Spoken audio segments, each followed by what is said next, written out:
Good morning students. हर घर पाठशाला में आपका स्वागत है। हम पिछले चैप्टर में हमने किया था कंपनी के बारे में हम पढ़ रहे थे बेटा। इसमें हमने कंपनी की परिभाषा की थी, उसके बाद हमने कंपनी की विशेषताएं की थी।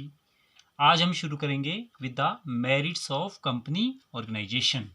First merit of the company organisation is limited liability.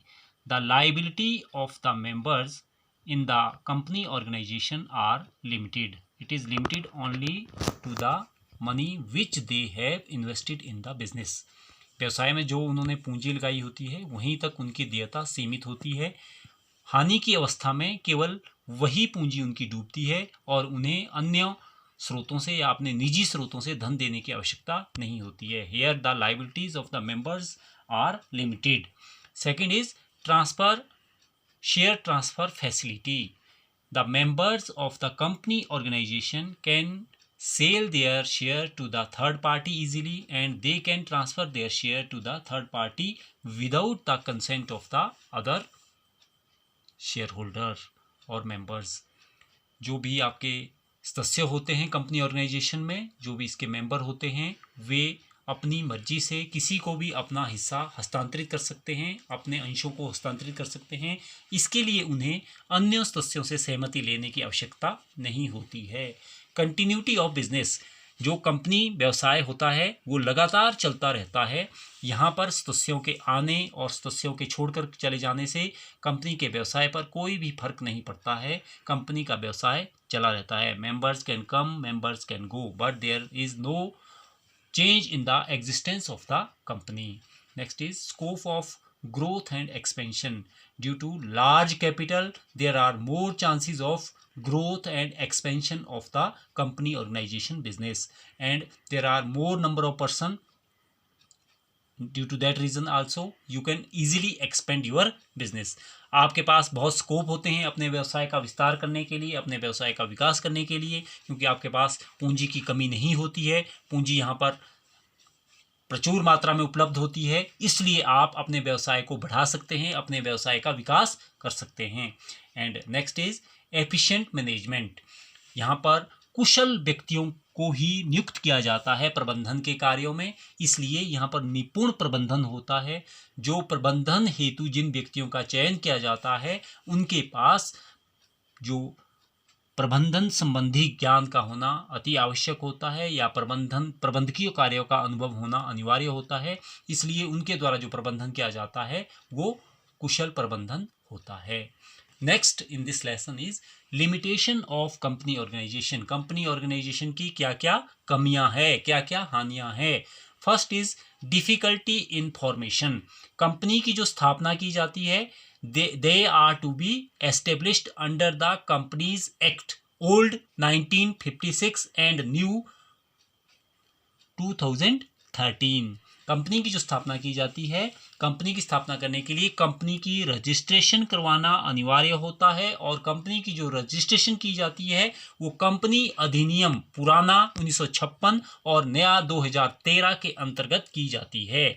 इसलिए यहाँ पर बहुत सारी आपको फॉर्मेलिटीज़ करनी पड़ती है, बहुत सारी आपको कागज भरने पड़ते हैं, बहुत सारे आपको एनओसीज लेने पड़ते हैं विभिन्न विभागों से। उसके पश्चात ही आप कंपनी को प्रारंभ कर सकते हो। कंपनी की जो स्थापना करना, जब आप स्थापना करना चाहते हैं तो आपको बहुत ही कठिनाइयों का सामना करना पड़ता है कंपनी की स्थापना करते समय। Second is lack of secrecy. यहाँ पर सूचनाओं को आप गुप्त नहीं रख सकते। विशेष करके जो आपकी पब्लिक कंपनीज होती है वहां पर आपको पूरी सूचनाएं सदस्यों के सामने जनरल हाउस में रखनी होती है। कोई भी सूचना आप गुप्त नहीं रख सकते। और इसके साथ साथ कंपनी को अपना प्रोस्पेक्टस जारी किया जाता है कंपनी के द्वारा, अपनी एनुअल रिपोर्ट कंपनी के द्वारा जारी की जाती है। उस एनुअल रिपोर्ट में पब्लिक के लिए भी सारी इंफॉर्मेशन उस एनुअल रिपोर्ट में कंपनी के द्वारा दी जाती है। So there is no secrecy, no chance of secrecy. सूचनाओं को आप गुप्त इसमें नहीं रख सकते। Next is lack of motivation. यहाँ पर भी जो मोटिवेशन इफेक्टेड है वो कम होता है।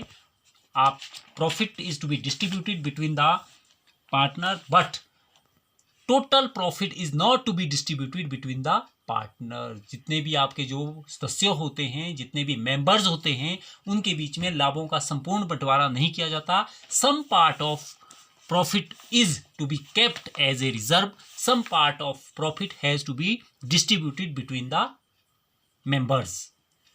Next is excessive government control. जितनी भी कंपनीज होती है उन पर सरकार का पूरी तरह से नियंत्रण होता है। We have and they have to follow strictly the rules of the government. So there are excessive government controls. सरकार का नियंत्रण जरूरत से इसमें ज़्यादा होता है। Next is delay in decisions. Major decisions are to be taken in the general house and by the 2/3 majority. If the quorum is not filled, then you cannot take decisions easily. यहाँ पर जो निर्णय लिए जाते हैं वो सामान्यतः जो आम सभा होती है सदस्यों की, वहाँ पर महत्वपूर्ण निर्णय लिए जाते हैं, या बोर्ड ऑफ डायरेक्टर्स की जो मीटिंग होती है उसमें लिए जाते हैं। अगर सभी उसमें शामिल ना हो तो निर्णय लेने में देरी हो जाती है। यहाँ पर quick decisions are not possible in the company organisation. There is delay in the decisions making. Next है बेटा difference between company and partnership, कि कंपनी में और साझेदारी में क्या क्या अंतर है। दोनों चैप्टर, एक कंपनी के बारे में अभी तक आप पढ़ रहे हैं और पार्टनरशिप के बारे में आपने पहले पढ़ा है। ये अंतर कई बार एग्जाम में भी आता है, इसलिए इस पर जरा ध्यान दें, इसको ध्यानपूर्वक सुनें। सबसे पहले है, जैसा मैंने चार्ट आपको दिया, आपकी बुक में भी इसी तरह का चार्ट दिया गया है। पहला है बेसिस ऑफ डिफरेंस, अंतर का आधार, then company, then partnership. First basis of difference is act, कि यहाँ पर कौन सा एक्ट लागू होता है। In the company is controlled under the Indian companies act 2013, जो न्यू बना है। जो कंपनी की स्थापना की जाती है वो कंपनी अधिनियम 2013 के द्वारा की जाती है और इस पर पूरा नियंत्रण कंपनियों पर कंपनी अधिनियम के अंतर्गत होता है। Partnership is controlled under the Indian partnership act 1932। Next is formation. Company is formed under the law and it is always registered under the Companies Act 2013. Company की जब भी स्थापना आपने करनी होती है तो इसके लिए आपको कंपनी एक्ट के अंतर्गत अपने आप को रजिस्टर्ड करवाना होता है, आपको ये कंपलसरी होता है। और in the partnership by contract among the partners, यहाँ पर registration is not compulsory, there is a contract, contract is compulsory. अनुबंध का होना जरूरी है, रजिस्ट्रेशन का होना जरूरी नहीं है। तीसरा पॉइंट है रजिस्ट्रेशन। मैंने यहाँ पर भी आपको ये कवर कर दिया था कि यहाँ पर एसेंशियल है, जबकि पार्टनरशिप में नॉट एसेंशियल। यहाँ पर रजिस्ट्रेशन करवाना जरूरी नहीं है, जबकि कंपनी में रजिस्ट्रेशन करवाना जरूरी है। Next is number of members. जैसे मैं परिभाषा में आपको बताया था, if there is a public company the minimum number of members are 7 and maximum no limit. If you want to start a private company the minimum number of persons are 2 and maximum is 200. ठीक है, कम से कम 2 और अधिकतम 200, और यहाँ पर कम से कम 7 और अधिकतम 9 बार, कोई भी बार नहीं, जितने मर्जी सदस्य हों। और यहाँ पर आपने पहले भी हमने पढ़ा है कि अगर बैंकिंग बिजनेस है तो मिनिमम 2 और maximum 10, if general business then minimum 2 maximum 20। Next is liability. In the company organisation the liability of the member is limited, in the partnership the liability of member are unlimited. दायित्व तो यहाँ पर सीमित होता है, यहाँ असीमित होता है। हानि की अवस्था में यहाँ केवल पूंजी जो उन्होंने निवेश की है वही उनकी लगती है, यहाँ पर हानि की अवस्था में निजी स्रोतों से भी धन देना पड़ता है। Next is separate entity. Company have its separate legal entity in the eyes of law. It is to be treated as a artificial person. But in case of partnership, it don't have the separate existence. यहाँ पर इनका अलग अस्तित्व नहीं होता है, सदस्यों का पर ही पूर्ण दायित्व होता है। पार्टनरशिप का अपना अलग नाम नहीं हो सकता है, नाम और कंपनी में अपना अलग अस्तित्व होता है। कंपनी का अपने नाम से सभी के साथ व्यवहार कर सकती है, जबकि पार्टनरशिप में ऐसा नहीं होता है। नेक्स्ट है बेटा, it is very important, types of company. Companies are of 2 types. Company 2 तरह की होती है। पहली है प्राइवेट कंपनी, दूसरी है पब्लिक कंपनी। निजी कंपनी और पब्लिक कंपनी 2 तरह की आपकी कंपनी होती है।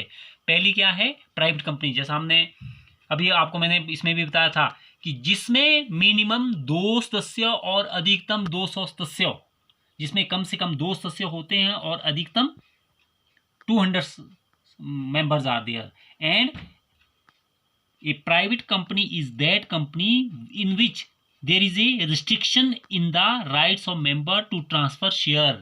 जो प्राइवेट कंपनी होती है उसके सदस्य अपने अंशों का हस्तांतरण नहीं कर सकते हैं, उनके उस पर बार होती है।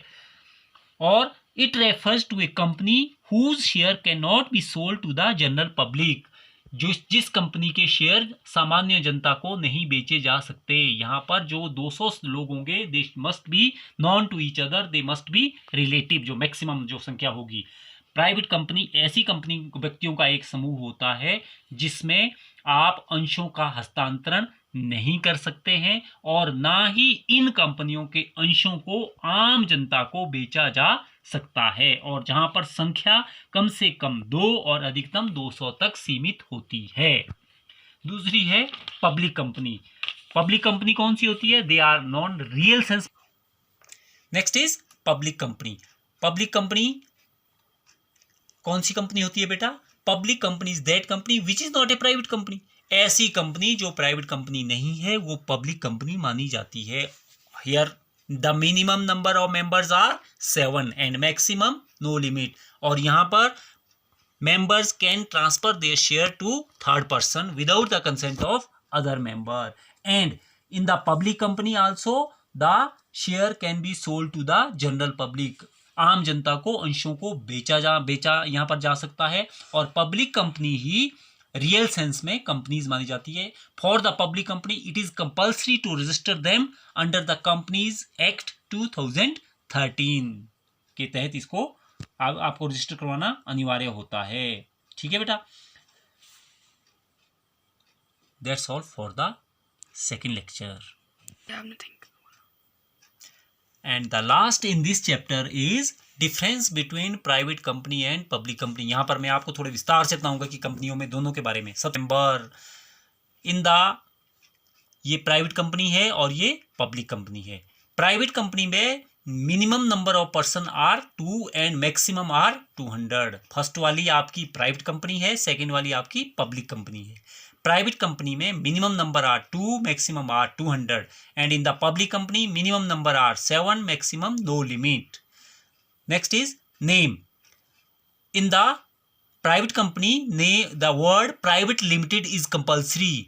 जो भी आपकी प्राइवेट कंपनी होती है उसमें प्राइवेट लिमिटेड लिखना अनिवार्य होता है, जबकि जो पब्लिक कंपनी होती है उसमें केवल लिमिटेड वर्ड का प्रयोग किया जाता है। पब्लिक कंपनी में केवल लिमिटेड शब्द का प्रयोग किया जाता है, जबकि निजी कंपनी में प्राइवेट लिमिटेड शब्द का प्रयोग किया जाता है। Next is number of director. The minimum number of director in the private companies are 2 and the minimum number of director in the public companies are 3।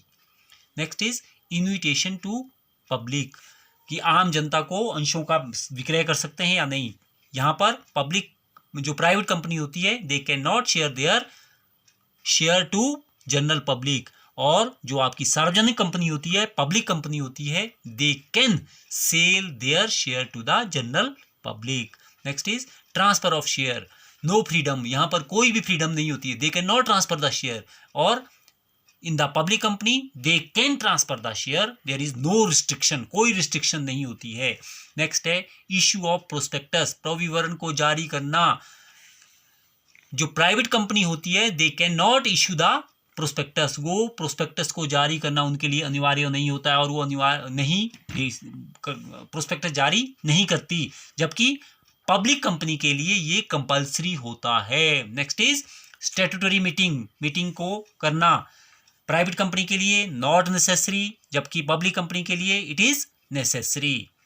Next है rights of giving loans to the directors, क्या वो directors को loan दे सकते हैं या नहीं।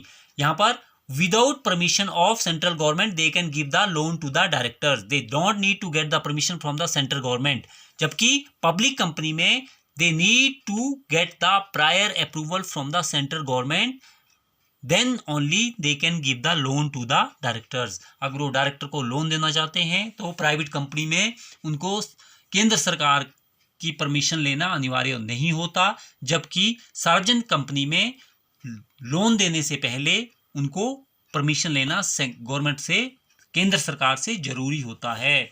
Next is index of members, not essential for private company but it is essential for public company.